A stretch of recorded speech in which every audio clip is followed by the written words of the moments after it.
You know, I'm not even a wine drinker, and this book kind of made me want to pick up a bottle of wine, but it's not for the reasons that you're thinking.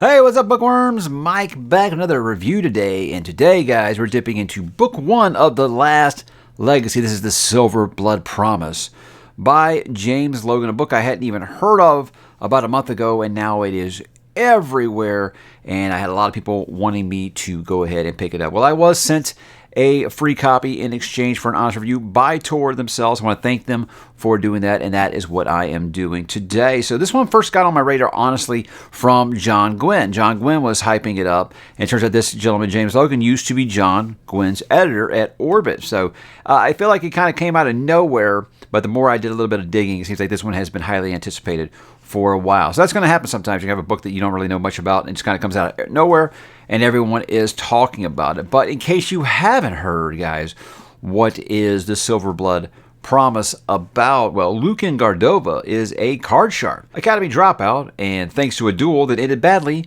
the disgraced heir to an ancient noble house. His days consist of cheap wine, rigged card games, and wondering how he might win back the life he threw away. But when Lucan discovers that his estranged father has been murdered in strange circumstances, he finds fresh purpose. Deprived of his chance to make amends for his mistakes, he vows to unravel the mystery behind his father's death. His search for answers leads him to Saphrona, fabled city of merchant princes, where anything can be bought if one has the coin. Lucan only seeks the truth, but instead he finds danger and secrets in every shadow. For in Sapphora, everything has a price, and the price of truth is the deadliest of all, guys. This is a brand new book, just came out about a week ago. This is the Silverblood Promise. Now, with this one, I'm going to get into what makes this book good or bad. I say right away, I got kind of vibes that I got when I read Justice of Kings by Richard Swan, and that is this is kind of a murder mystery and kind of uncovering a greater conspiracy. I love stuff like that. I feel like that's something that hasn't been done in fantasy enough. I feel like Logan really does a great job here of saying that. Much like Justice of Kings, it's just kind of a follow the clues kind of book, and it will keep you guessing. You know, this clue is going to lead to this. Now that's going to lead to two more clues, and it kind of branches off. So sometimes you can kind of feel like, okay, well, how is this character figuring this out? Because he'll even say himself, you know, it kind of feels like this is I'm trying to follow a whisper. You've got a note with 3 words on it from his father, and he goes to this giant, massive city to try to figure out what this one word meant on the letter that he left him. It's his name, Saphrona, the name of the city, and then a name of a person's, a thing, a something. He's not really sure. So really, the character has nowhere to start with. So it is kind of a slow build in showing up, okay, how he's not just going to walk up to the first person and be like, hey, I know exactly what that means. It is kind of an interesting way that does just follow the clues, and I appreciate the slow build in that regard. But guys, the bread and butter of this book is the relationship between Lucan and Flea. I guess you would call her the co-star, because I very much don't feel like she's a supporting character as much as she is very much the co-star of this book. So I think, if anything, this book is worth reading for the relationship between Lucan and Flea. It is such an interesting dynamic because not only do you have age gap in the relationship here, because Lucan's like in his early 20s and Flea is a preteen, but you got one person who went from a noble house, kind of, and has like a very high education kind of background, and then the other one is a young street urchin who thinks that everything Lucan says is almost a foreign language because of the way that he talks. And it's just amusing, and the dialogue between them is just fascinating. But you also have where Lucan has gone from riches to rags, so there's kind of that link between them there, and it's kind of a common bond. But their dynamic is just so much fun. I have so much fun with these two. It's kind of what I wanted ℙ𝕦𝕤𝕒𝕤𝕤 to be in Malazan, and it wasn't quite for me. They're not really similar at all. It's what I kind of went to because everybody always talks about like best duos in fantasy, and that one always comes up, and it really kind of missed for me. This one hits. I like this one quite a bit. It almost feels like almost like a buddy cop kind of twist. Like you think about Lethal Weapon. You got Riggs and Murtaugh. One's a little older, one's younger, and kind of just do anything to get the job done. That's almost what it's like, but obviously like reduced in age a little bit. And obviously we're not in a buddy cop scenario. But buddy cop as a genre, it feels like there are these two, stalwarts trying to figure out this greater mystery, and it is really just a lot of fun. And again, just spectacular, playful dialogue. That's why this is getting all the Liza Locke Lamora comparisons because I do think that the dialogue between these two characters is very much like something from Liza Locklear-Moore. I don't feel like the story is like Liza Locklear-Moore much at all, but I can see the witty dialogue, the playful dialogue between these two characters definitely be something that you would love if you did love that book. But I think the pacing is really good. It's not too fast. It's not too slow. I did say it kind of has like that slow burn, but again, you're never bored at first. You want to know more about this massive, seedy underworld of a city and kind of what makes it work and all the underworkings of what push all that nasty stuff to the top. I think it's just a great setting, and he does really kind of slow roll you into how that world does work. But again, I never once was looking at my watch or feeling like, okay, it's time to start skim reading these pages. I never do that anyways.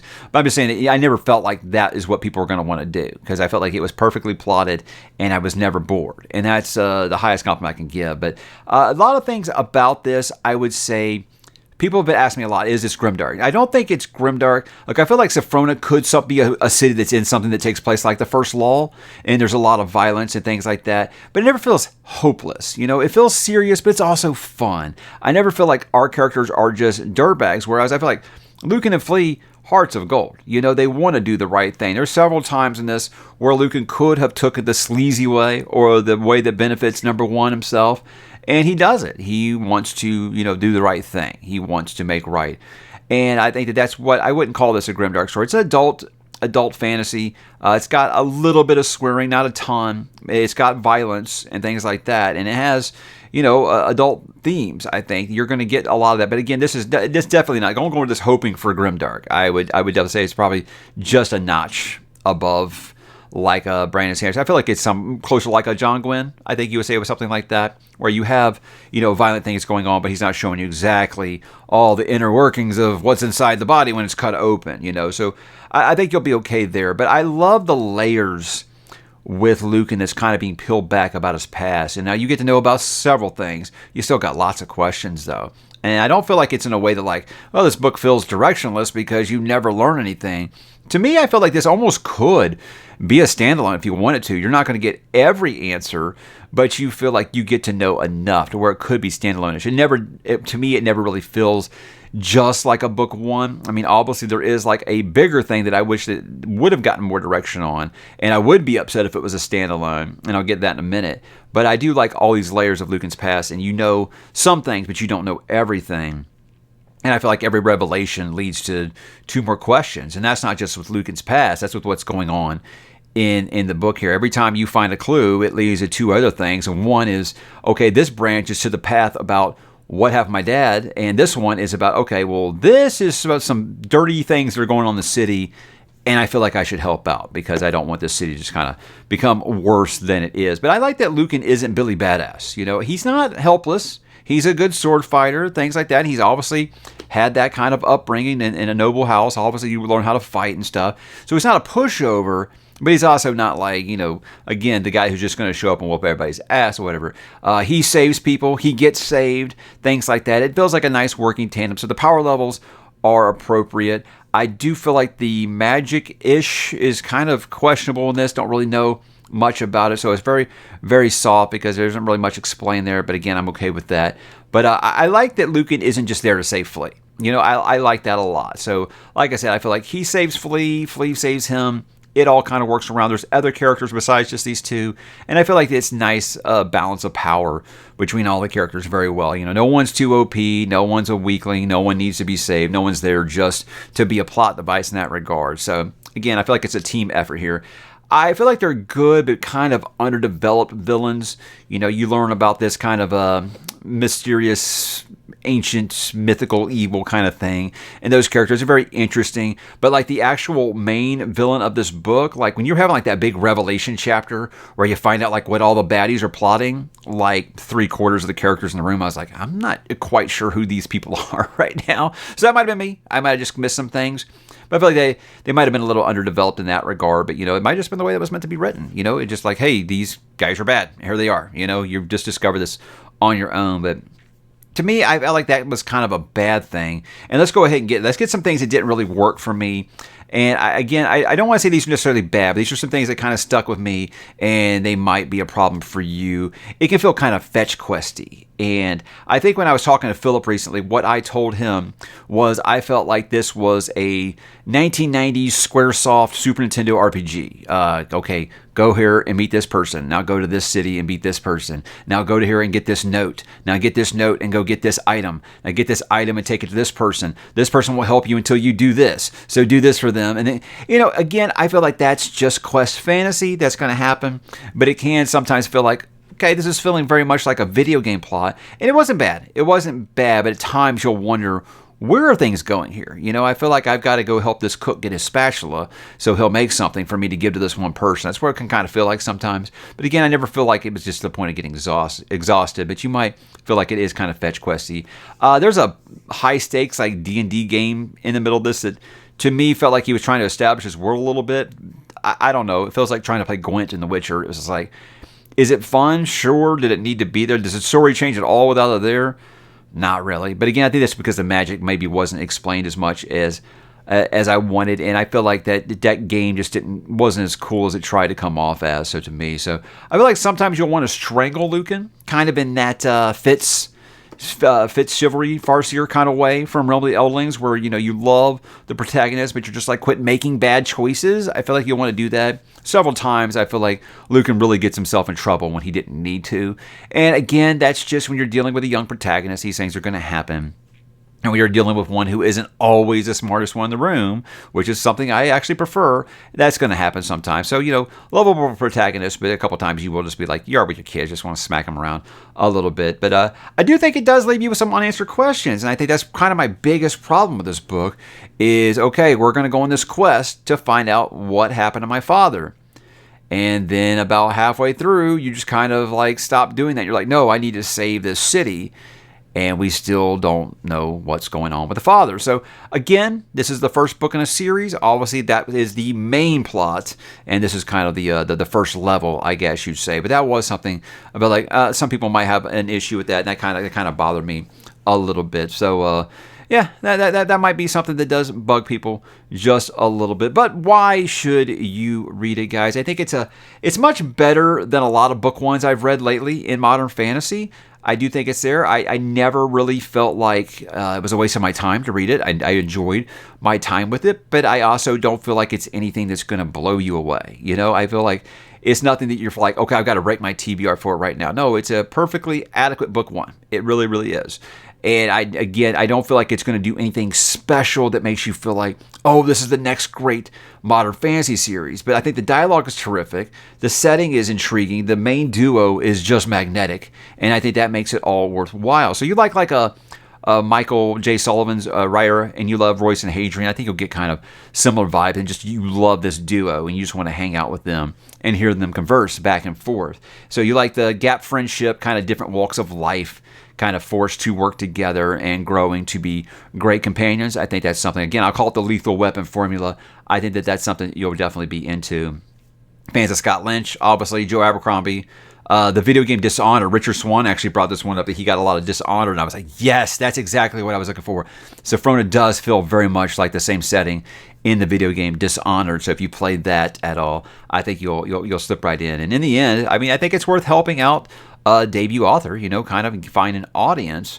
So I think this is worth your time if you are into these things that I just mentioned. And again, like I said, if you like the dialogue and like Liza Lockmore, you're gonna dig this. You're gonna have a good time hanging out with these characters. So as for my final thoughts, again, I'd say this is nothing that's likely to hit my top 10 at the end of the year. There was a top 10 that I did that was like the best duo. Yeah, this would be it so far. This is the best duo I've read this year so far. But again, I never really struggled reading any of this. I was never looking at my watch. I was never like, oh God, what do I got next or anything like that. But again, it was nothing that made me like, I wasn't just waking up and thinking about it. I wasn't like staying up way past my bedtime to keep reading it. So it never really got to the point to where it was like I was obsessing about it or even really thinking about it outside of when I was reading it. But while I was reading it, I was enjoying it. So I know it sounds like 1 foot in, 1 foot out. And that's kind of how I would explain this. It feels like 1 foot really, really good, and 1 foot, yeah, lots of room for improvement. And I think there will be an improvement when we do get a book 2, hopefully not too long from now. So I think that's the way I can put it. is that I enjoyed it enough that I'm anxious for book 2. And if I had book 2 right now, I would read it. So I think that's a good thing. So I think the setting that he set up is great. I guess the main trio of characters, which I didn't talk about Ashra very much because Flea and Lucan really are the stars of this book, but Ashra's not bad either.